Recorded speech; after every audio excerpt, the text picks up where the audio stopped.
I can tell you now that my client will likely test positive. I don't think that she's currently under the influence at this time. I've met with Ms. Cummins on numerous occasions, and I don't see a change in her behavior. The defendant drove here and will be leaving here again in a vehicle. We've got a problem, obviously. Are you sure? Yes, Your Honor. Prior to proceeding with sentencing, Your Honor, This woman walked into court looking like she'd just woken up on a bench somewhere.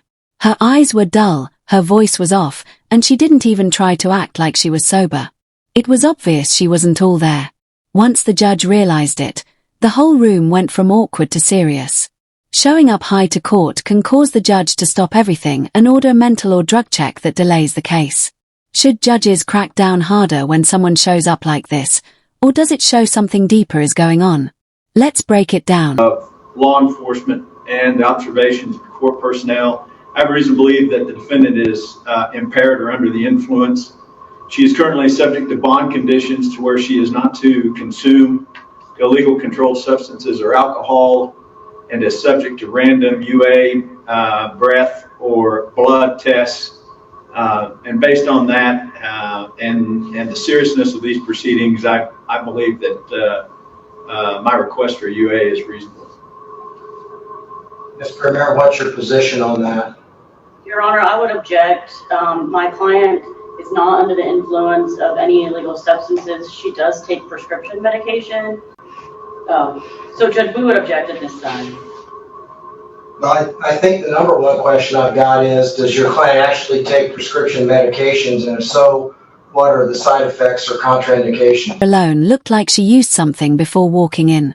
Her eyes were glassy, her movements slow, classic signs of someone not sober.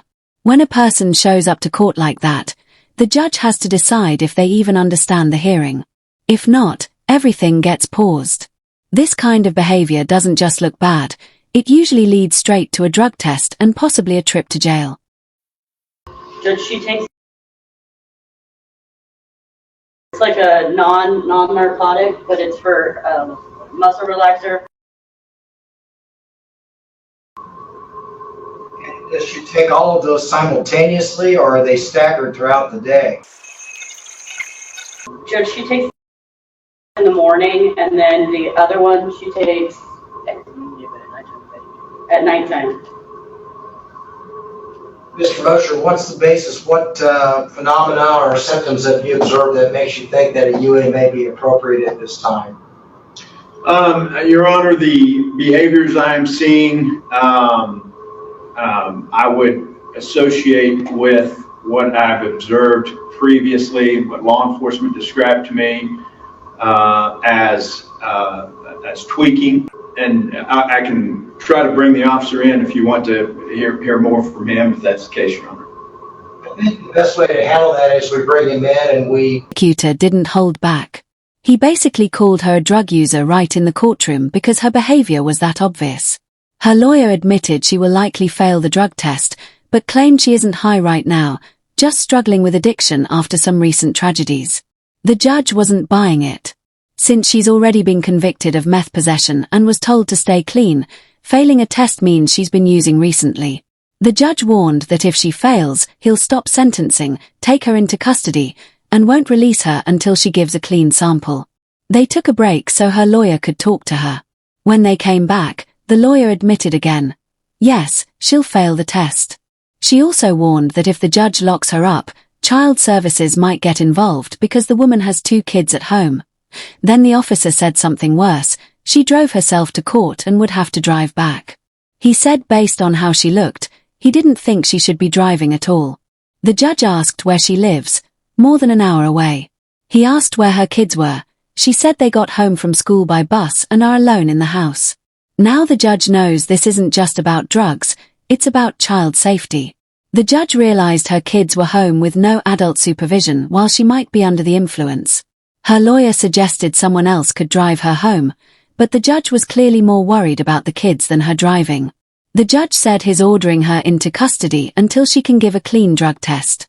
He also told the attorneys to contact child services or the local county to make sure the kids are taken care of. They took another break to figure it out.